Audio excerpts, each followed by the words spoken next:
दोस्तों फाइनली हम कुंभलगढ़ के यहाँ पर आ चुके हैं बाहर। ये कुंभलगढ़ की वाल। अब हम एंट्री अंदर करेंगे, लेकिन उससे पहले हमको टिकट लेना है। टिकट का 40 रुपये पर पर्सन बता रहे हैं, तो चलिए टिकट लेते हैं। और आज काफ़ी भीड़ है क्योंकि संडे का माहौल है, तो काफ़ी ट्रैफिक मिला हमको। बाकी पहुँच चुके हैं और ये वॉल और इस साइड है एंट्रेंस पॉइंट, तो वहाँ चलते हैं, टिकट लेते हैं, फिर चलते हैं किले के अंदर। आपको बता दें पूरा किला, चलिए।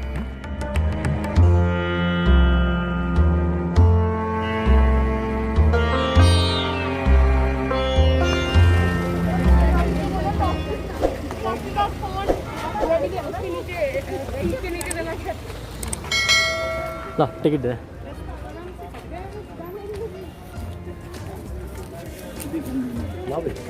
कितने मेंबर? 2।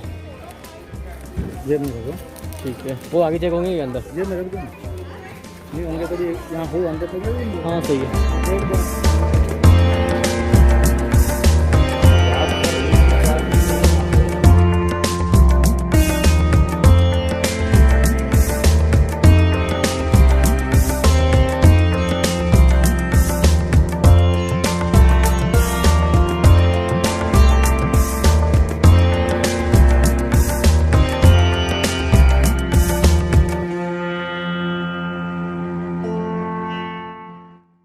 दोस्तों टिकट ले लिया हमने और टिकट चेक करवा के हम किले के अंदर आ चुके हैं। और किले के अंदर घुसते ही हमको सीधे हाथ की तरफ कुछ मंदिर दिखाई दे रहे हैं, तो चलिए उस मंदिर की तरफ चलते हैं और उनके इतिहास को खंगालने की कोशिश करते हैं और उन स्ट्रक्चर की खूबसूरती के बारे में आपसे बात करते हैं, चलिए।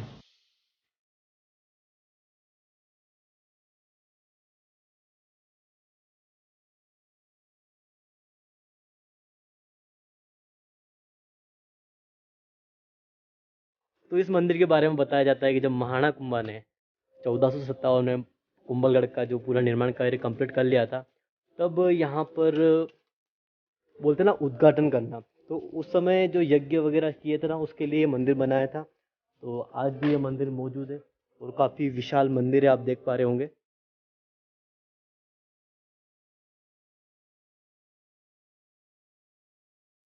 यह मंदिर कुंभलगढ़ के भव्य मंदिरों की श्रेणी में है, जिसे महाराणा कुंभा द्वारा सन 1457 में किले के निर्माण का पूरा होने के पश्चात बनवाया गया था। स्थानीय लोग ऊंचे चबूतरे पर निर्मित इस मंदिर को आज भी यज्ञ वेदी के नाम से जानते हैं, जो कि 3 तरफ से ऊंचा दीवारों से घिरा है। इस मंदिर परिसर में यज्ञ वेदी, वर्गाकार छतरी तथा त्रिमंदिर स्थित है। निश्चित तल का अष्टकोणी कक्ष कालांतर में बंद कर दिया गया है। यहाँ निर्मित चित्रकूट मंदिर भूविन्यास योजना में विशिष्ट है। मंदिर परिवेश के सामने के भाग में 3 मंजिला स्तंभ युक्त वेदी निर्मित है। पार्श्व में चित्रकूट मंदिर समूह तथा मध्य में स्तंभ युक्त मंडप बने हुए हैं। वेदी के तल भाग के कक्षासन खुले हैं, जबकि ऊपरी तल के कक्षासनों को पत्थर की खूबसूरत अलंकृत झारियों से ढक रखा है। यह प्रतीत होता है कि यह मंदिर वास्तुकार मंडन के त्रिपुरुष प्रासाद के अवधारणा पर बने हैं, जिनमें गर्भगृह तो अलग अलग है, लेकिन मंडप व मुख मंडप संयुक्त हैं। पश्चिमाभिमुख इन चित्रकूट मंदिरों में केवल पश्चिम में स्थित मंदिर में ललितासन में बैठे षष्ठ भुजायुक्त विष्णु की मूर्ति है, जिनकी दोनों ओर मानवीय आकार में गरुड़ की मूर्तियां स्थापित कर रखी हैं। प्रांगण के मध्य में स्थित स्तंभयुक्त चबूतरा संभवतः पशु बलि के प्रयोजन हेतु निर्माण किया गया है। दोस्तों काफ़ी खूबसूरत बना रखा है। हम जो मंदिर के ऊपर परिक्रमा के लिए जो छोटा बेस बना रखा है वहाँ पर चल रहे हैं, और इतनी साइज भी छोटी है कि हेल्दी आदमी यहाँ पर नहीं आ सकेगा, इसीलिए काफ़ी कंजस्टेड है। जो अगर आप देख रहे होंगे यहाँ पर नीचे पूरा मंदिर है, मंदिर के चौगान है और ये परिक्रमा स्थल है। चलिए चलते हैं नीचे और देखते हैं ये प्लेस।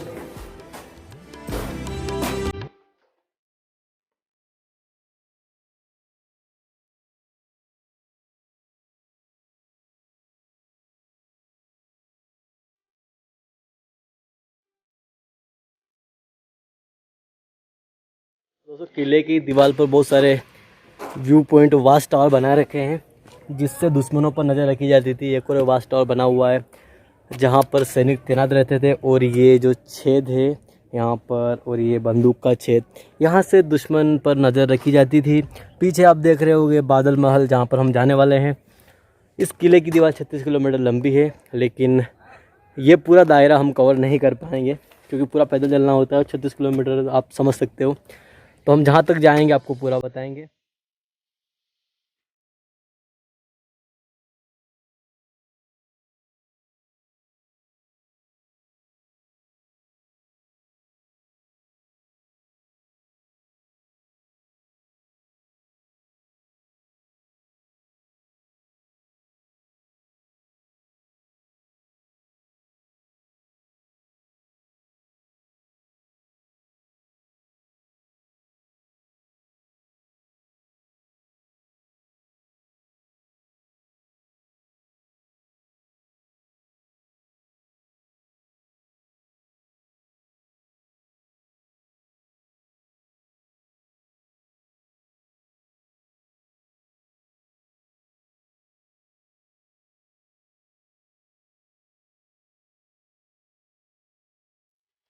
दोस्तों इस मंदिर के बारे में सब बताया जाता है कि इस मंदिर में जो शिवलिंग है उस शिवलिंग की पूजा महाराणा कुंभा किया करते थे।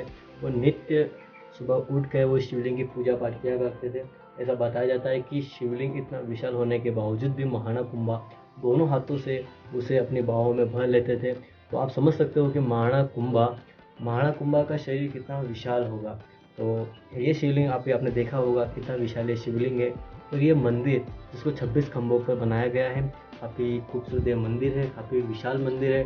और अभी भी मंदिर इतना सुदृढ़ खड़ा है कि लगता है कि आने वाले हज़ारों वर्षों तक ये अपनी पोजीशन पर खड़ा रहेगा यथावत। और इसकी जो नक्काशी है काफ़ी खूबसूरत है। लेकिन आप ये पत्थर देख पा रहे होंगे, पत्थर पर बहुत सारे वर्ष हो चुके हैं इसको बनाए हुए। इस चक्कर में इसमें लोगों के हाथ लगते हैं, जो पानी आता है जिससे पत्थर हल्के हल्के कट गए हैं। बाकी इसकी नक्काशी बिल्कुल हूबहू वैसी बनी हुई है। तो काफ़ी खूबसूरत मंदिर है। तो अब चलिए चलते हैं अगले व्यू पॉइंट की तरफ, बने रहिए हमारे साथ।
तो दोस्तों चलते हैं अपन बादल महल की तरफ। अभी हम चढ़ाई कर रहे हैं तो आगे चलते हैं बादल महल की तरफ, चलिए।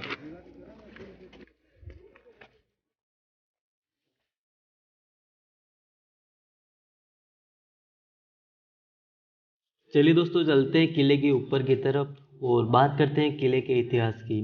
तो बात करें इस किले के इतिहास की तो इस किले का निर्माण महाराणा कुंभा ने करवाया था और इसका निर्माण 1443 से 1458 के बीच संपन्न हुआ था। यानी हम कहें कि 15वीं शताब्दी में यह किला बनवाया गया था। लेकिन इससे पूर्व भी यहाँ पर एक किले के कुछ अवशेष मौजूद थे जो अशोक के पौत्र संप्रीति द्वारा बनवाए गए थे और वो 6वीं शताब्दी में बनाए गए थे। तो वो किला नष्ट हो गया था। उसके बाद उन्हीं अवशेषों पर महाराणा कुंभा ने 15वीं शताब्दी में यह भव्य किला खड़ा कर दिया जो देखने में काफ़ी खूबसूरत है। और इस किले के साथ 36 किलोमीटर लंबी दीवार है जो 15 फीट चौड़ी है।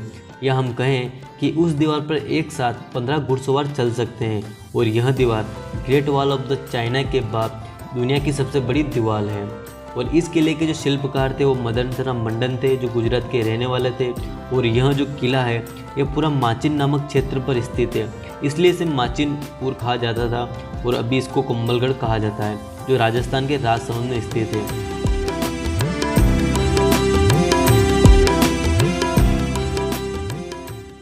दोस्तों ये देखिए यज्ञवेदी मंदिर जहाँ हम जाके आ चुके हैं।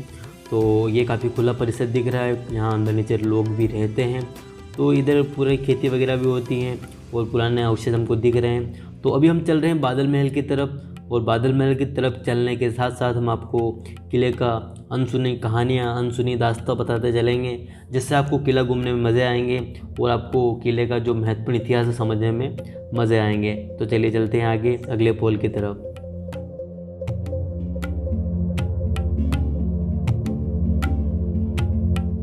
चौगान पोल के अंदर एंट्री करने वाले हैं और आगे हमको कुछ तोपें दिखेगी, तो हम आपको तोपें बताते हैं। तो चलिए चलते हैं चौगान पोल के अंदर।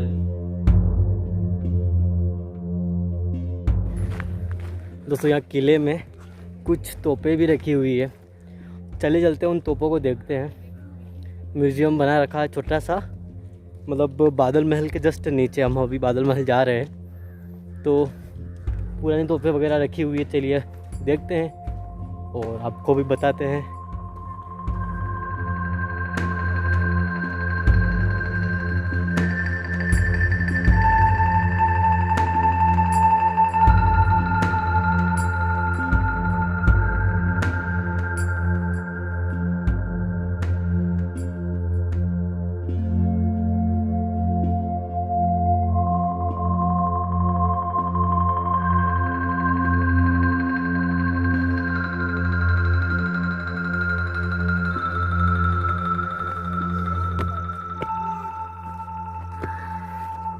दोस्तों ये देखो, आप पूरा ऊपर छोटा सा पॉन्ड बना रखा पानी के लिए।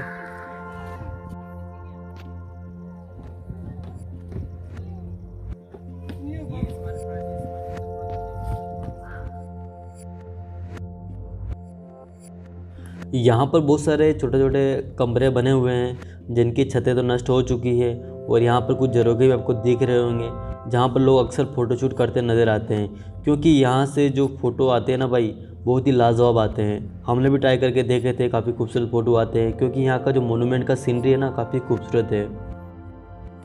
और यह पास ही घर में हमको कुछ जो खाना बनाने के लिए होती है ना, चूल्हा होता है बड़ा सा, उस चूल्हा टाइप का लग रहा है। बाकी है क्या वो पता नहीं, लेकिन हम हमारे ज्ञान के अनुसार बता रहे हैं, विवेक के अनुसार बता रहे हैं, बाकी यहाँ पर कुछ ऐसा लिखा हुआ नहीं है।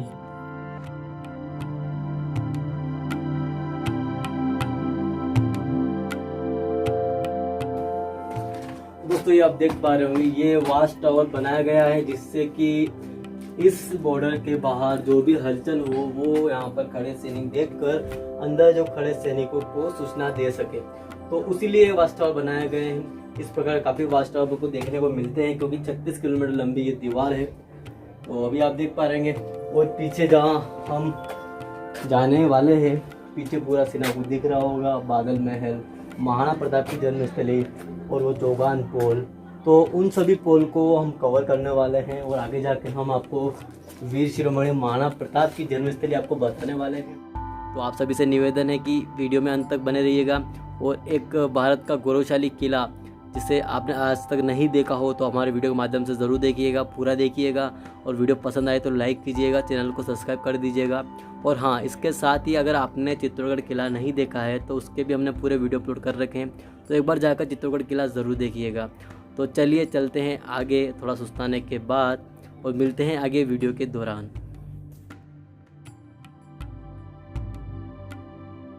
दोस्तों इस किले से जुड़ी एक कहानी ऐसी भी है कि जब इसका निर्माण कार्य कर रहे थे महाराणा कुंभा, तो काफ़ी अड़चनें आ रही थी, मतलब किला सही साथ निर्माण नहीं कर पा रहे थे। तब किसी संत ने बताया कि यहाँ पर स्वैच्छिक मानव बलि देनी पड़ेगी, मतलब कोई आदमी अपनी इच्छा से आए कि भाई मेरे को काट डालो, मेरे को मार डालो, मेरी बलि ले लो, मतलब मेरी बलि दे दो यहाँ पे। तो ऐसा उन्होंने कहा, तो लेकिन उनको कुछ मिला नहीं, ऐसा कोई व्यक्ति मिला नहीं जो स्वैच्छिक बलि दे सके खुद की। तभी वो जो संत था वो खुद ही आगे आया और उसने महाराणा कुंभा को कहा कि मैं खुद ही अपनी खुद की बलि देता हूँ, और जब मैं चलता हूँ और जब मैं रुक जाऊँगा तब वहाँ मेरा तलवार से आप मेरा सिर काट देना। तो जहाँ मेरा सिर गिरेगा वहाँ पर माता जी का मंदिर स्थापना कर देना, और वहीं पे एक पोल बनाना, और जहाँ मेरा धड़ गिरेगा वहाँ पर दूसरा पोल बनाना। तो फिर महाराणा कुंभा ने ऐसा ही किया। तो आज भी वहाँ पर एक पोल के यहाँ पर मंदिर बना हुआ जहाँ पर उस पुजारी का सिर गिरा था, और दूसरे पोल के यहाँ पर धड़ गिरा था, तो वहाँ पर एक पोल बनाया गया है। दोस्तों अभी जो हम खड़े हैं ना, ये शायद किचन की छत है, क्योंकि यहाँ पर आपको छोटी छोटी चिमनियाँ दिखाई देगी जो अक्सर किचन में पाई जाती है। और ये ऊपर बादल महल की जो फर्स्ट फ्लोर है वो दिखाई देगा, और यहाँ सामने आपको कुछ छोटे छोटे बरामदे दिखाई देंगे। तो चले चलते हैं नीचे की तरफ, देखते हैं नीचे हमको क्या देखने को मिलता है। शायद इसी साइड महाराणा कुंभा का पैलेस भी है, तो उसी पैलेस में देख के आते हैं और वहाँ माता जी का मंदिर तो दर्शन करके वापस हम ऊपर आएंगे। तो अभी आप देख रहे हैं ना, ये छोटे छोटे बरामदे बनाए रखे हैं। ऐसे बरामदे बहुत ज़्यादा बनाए जाते थे क्योंकि अक्सर सैनिक बरामदे में ही रुका करते थे।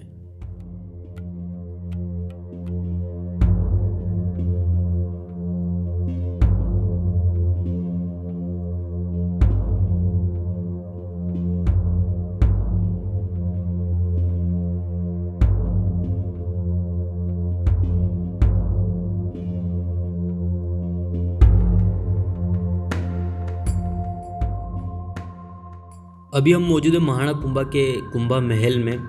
तो ये कुंभा महल जाने का रास्ता, लेकिन हमको समझ नहीं आ रहा छोटा सा रास्ता कैसे है इस बड़े महल के लिए। बाकी यहाँ से काफ़ी खूबसूरत सीनरी देखने को मिलती है और सभी महलों के अवशेष आपको साफ दिखाई देंगे। तो इन्हीं महलों में महाराणा कुंभा अपने दिन बिताया करते थे। हमने आपको चित्तौड़गढ़ की सेज में महाराणा कुंभा का महल बताया था जो चित्तौड़गढ़ किले में स्थित है, और आज हम आपको महल बता रहे हैं महाराणा कुंभा का जो कुंभलगढ़ में स्थित है। तो काफ़ी बड़े बड़े महल बना रखे हैं और काफ़ी खूबसूरत देखने में मिलते हैं।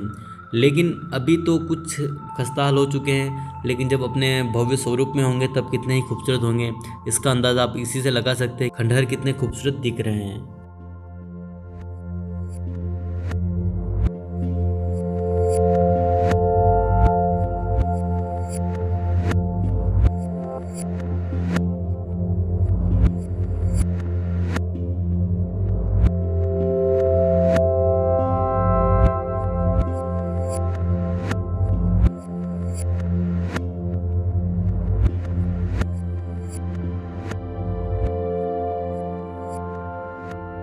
दोस्तों अभी हम कुंभा महल के सामने बनी छोटी छोटी कोठियों में घूम रहे हैं। काफ़ी पुरानी बनी हुई है और उनकी छत जो अभी रिपेयरिंग कर रखी है। बाकी इस पर केलू डलते थे पहले, तो बाहर कुछ केलू डले हुए हैं। काफ़ी अंधेरा है और छोटी छोटी कोठरियाँ काफ़ी मात्रा में बनाई गई हैं। हो सकता है यहाँ पर सैनिकों का रहने का स्थान होगा। कुंभा महल के परिसर में हमको एक मंदिर दिखाई देता है माता जी का, जिनके बारे में बताया जाता है कि ये एक महाराणा कुंभा की कुल देवी माता है और जहाँ पर अखंड जो जलती रहती है। तो चले चलते हैं माता जी के दर्शन करते हैं और देखते हैं माता जी का भव्य रूप, और फिर चलते हैं किले के अगले पॉइंट की तरफ और किले के अगले वास्ट पॉइंट की तरफ। दोस्तों कुंभलगढ़ का किला अजय किला है। अभी तक इसको कोई भी शासक पूरी तरीके से जीत नहीं पाया है। गुजरात का शासक महमूद शाह 1457 में किले पर आक्रमण करता है और उसे मुंह की खानी पड़ती है। इसके बाद मोहम्मद शाह जो मालवा का सुल्तान है, और ये वही सुल्तान है जिसको सारंगपुर के युद्ध में महाराणा कुंभा ने पराजित किया था। उसके पश्चात उन्होंने विक्ट्री टावर, जिसे विजय स्तंभ बोलते हैं, उसका निर्माण कार्य करवाया था और महमूद खिलजी को 6 महीने के लिए चित्तौड़गढ़ किले की एक जेल में कैद कर लिया था और उसके बाद उसे अभयदान दे दिया था। परंतु यही मोहम्मद खिलजी 1458 से लेकर 1467 तक कुंभलगढ़ किले पर बहुत बार हमले करता है और उसे हर बार मुंह की खानी पड़ती है। और इतिहास में बस एक बार ऐसा हुआ कि 1576 में जब अकबर का जो सेनापति था शहाबत खां, उसने इस किले पर आक्रमण करके इस किले को अपने अधीन में ले लिया। लेकिन कुछ समय बाद ही 1585 में महाराणा प्रताप ने पुनः उस पर आक्रमण करके इस किले को मुगल की अधीनता से स्वतंत्र करवाया और इसे मेवाड़ का अभिन्न अंग बनाया। तब से लेकर आज तक ये मेवाड़ का अभिन्न अंग बना हुआ है।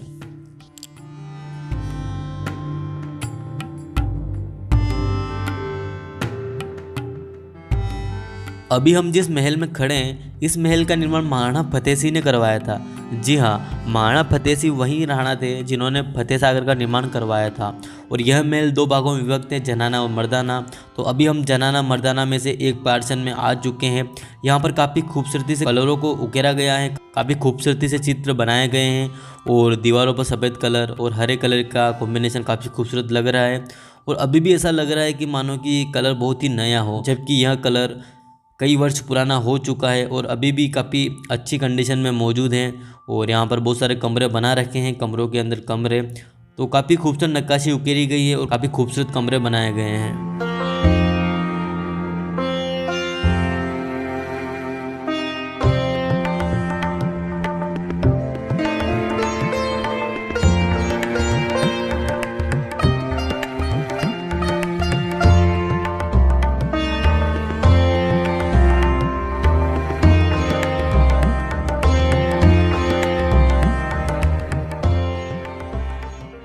चलिए यहाँ तो हम घूम लिए, अब चलते हैं ऊपर की तरफ।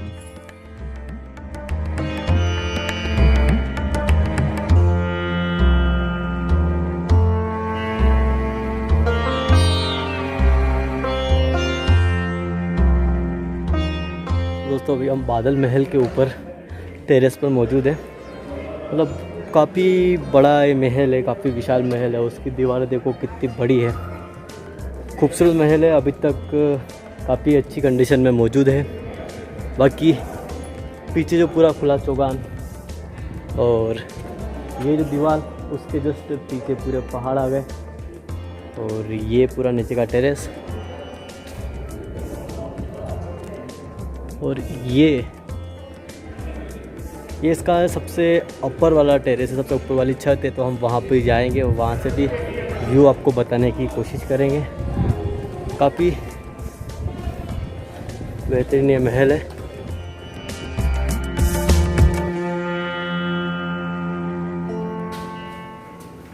दोस्तों चलिए चलते हैं बादल महल के सबसे ऊपर वाले भाग की तरफ।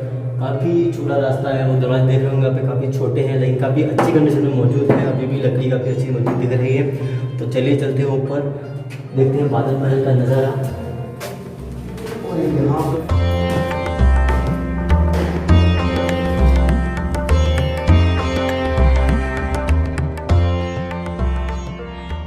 Wow, what A scene. यहाँ से आपको दूर दूर तक का नज़र आएगा। और हाँ, मैं आपको किले से जुड़ी एक बात बताना भूल गया। यहाँ पर महाराणा कुंभा एक विशाल दिया जलाते थे, जिस दिए में 100 किलो रुई और 50 किलो घी का उपयोग करते थे।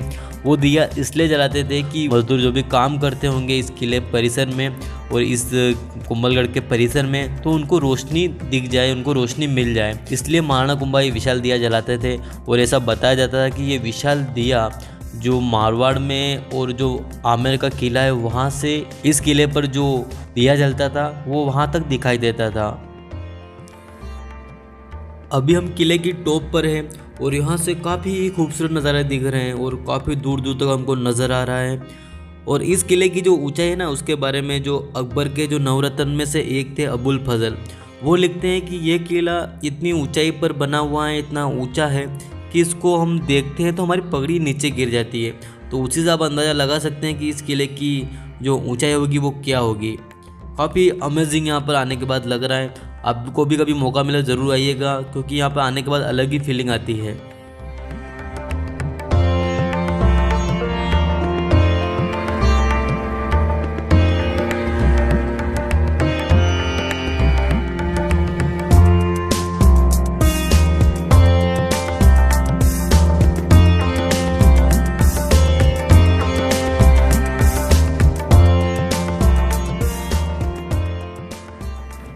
दोस्तों अभी हम खड़े हैं पागड़ा पोल पर और अभी हम चलेंगे महाराणा प्रताप के बर्थ पैलेस पर, जहाँ पर महाराणा प्रताप हमारे मेवाड़ के सूर्यवंशी राजा महान प्रतापी महाराणा प्रताप का वहाँ जन्म हुआ था। चलिए चलते हैं। 9 मई 1540 को महाराणा प्रताप का जन्म यहीं पर हुआ था।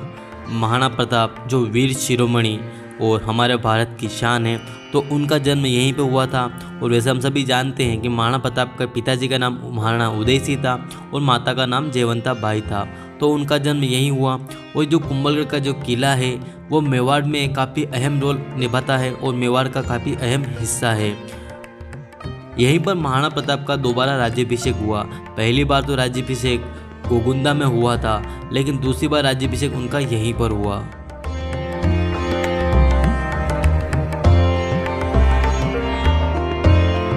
तो ये वही जगह है जहाँ पर वीर प्रताप महाराणा प्रताप का जन्म हुआ था, लेकिन अभी ये जगह लॉक कर रखी है, क्योंकि हो सकता है कि गवर्नमेंट का ये सोचना हो कि लोग बाग इस जगह कोई हानि नहीं पहुँचाए, क्योंकि यह जगह हमारे ऐतिहासिक दृष्टि से काफ़ी महत्वपूर्ण है। तो महाराणा प्रताप के ऐतिहासिक जन्म स्थल को पूरा लॉक कर रखा है, लेकिन आप बाहर से आके ज़रूर इसका दर्शन कर सकते हैं। तो दोस्तों यहीं पर वीर शिरोमणि महाराणा प्रताप का जन्म हुआ था। अंदर तो जाने का हमारा सौभाग्य नहीं था, लेकिन बाहर आकर ही हमने इसके दर्शन कर लिए, हमारा सौभाग्य है। महाराणा प्रताप जन्म यहाँ हुआ, उसके बाद गोगुंदा गए, चित्तौड़ गए, उदयपुर गए, तो उन्होंने अपना स्थान परिवर्तित करते रहे, लेकिन यहाँ पर उनका जन्म हुआ था। तो काफ़ी ऐतिहासिक जगह है, वो ऐतिहासिक महल है।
दोस्तों आपने उड़ाना पृथ्वीराज का नाम सुना होगा, जो महाराणा सांगा के बड़े भाई थे, तो उनकी छतरी भी यहीं बनी हुई है।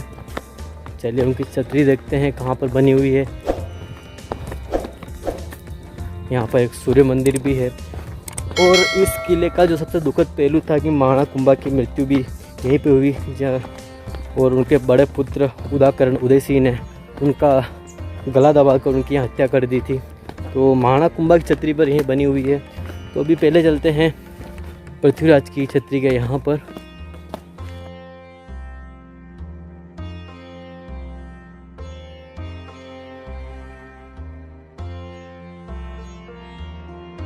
अभी हम यहाँ अंदर नीचे उतरने के बाद यहाँ पहुँच तो चुके हैं। यहाँ पर एक स्मारक भी बना हुआ है, लेकिन यहाँ पर कुछ लगा हुआ नहीं कि ये उड़ाना पृथ्वीराज की छतरी है या सूर्य मंदिर है। ना ही इसके अंदर कोई मूर्ति विराजमान है और ना ही कोई यहाँ पर शिलालेख लगा हुआ है। ताकि ये काफ़ी नीचे आने के बाद हमको एक स्मारक दिखाई देता है, तो बस उसका क्लियर नहीं हो पा रहा है कि क्या है, क्योंकि यहाँ पर कुछ लगा हुआ नहीं है। और वहाँ पर ये लगा हुआ था कि सूर्य मंदिर और उड़ाना पृथ्वीराज छतरी नीचे है, तो नीचे बस हमको यही दिखा है।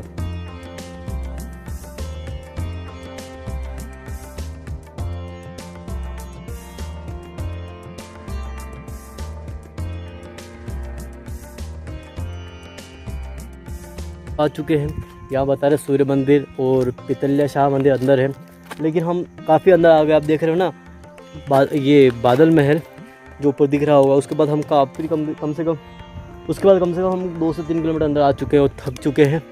और अभी तक हमको सूर्य मंदिर का बस बोर्ड लगा, उसके बाद अंदर जाना पड़ेगा, कम से कम 400-500 मीटर अंदर जाना पड़ेगा। और कुछ मंदिर आसपास दिखाई नहीं दे रहा है, वो पूरा सुनसान इलाका है। तो अब हम सोच रहे हैं कि हम अंदर नहीं जाए तो अच्छा है, क्योंकि हम अकेले हैं और पूरा सुनसान माहौल है। आप देख पा रहे हो पूरा जंगल और कैसी पक्षियों की आवाज़ आ रही है, काफ़ी डरावना मंजर लग रहा है। तो हम सोच रहे हैं कि अंदर नहीं जाएं।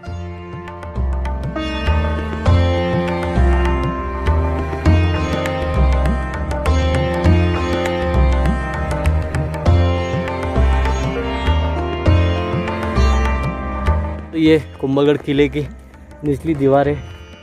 हम काफ़ी अंदर चले गए थे सूर्य मंदिर की तरफ, वहाँ से आपको ये व्यू दिखाई देता है।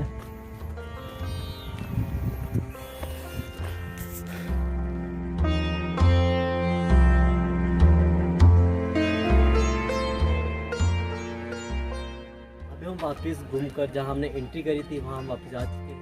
तो दोस्तों यह था हमारा आज का वीडियो। आपने लगभग पूरा वीडियो देख लिया होगा, और यही था हमारा कुंभलगढ़ का किला, जहाँ पर हमने पूरी कोशिश करी आपको छोटी छोटी जानकारी देने की। इसके बावजूद हमसे कुछ त्रुटि होती है तो उसके लिए क्षमा। और अगर आपको वीडियो अच्छा लगा तो लाइक कीजिएगा, चैनल को सब्सक्राइब कीजिएगा, साथ में बेल नोटिफिकेशन को भी ऑन कर दीजिएगा। अगर आपने हमारे पुराने वीडियो नहीं देखे तो एक बार प्लेलिस्ट में जाइएगा और ज़रूर देखिएगा। मिलते हैं अगले वीडियो में, तब तक के लिए जय श्री महाकाल। आपका कीमती समय देने के लिए धन्यवाद।